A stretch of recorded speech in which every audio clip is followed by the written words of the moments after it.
उत्तर प्रदेश, हरियाणा, हिमाचल प्रदेश आणि गुजरात या राज्यांमध्ये हा कायदा लागू आहे।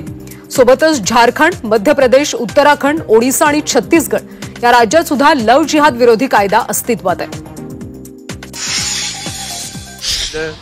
देशामध्ये आणि महाराष्ट्रामध्ये, मुंबईमध्ये एक मोठी प्रॉब्लेम झाली आहे।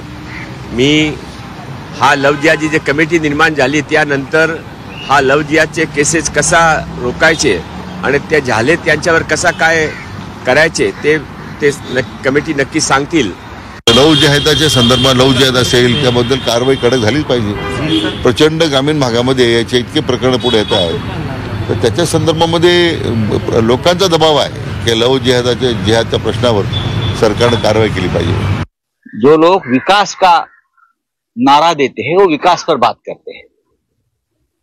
पूरे देश में जहां जहां बीजेपी की सरकारें हैं यहाँ ये कन्वर्जन, लव जिहाद ऐसी बातें उछालकर माहौल खराब करने का ये काम ये लोग करते हैं।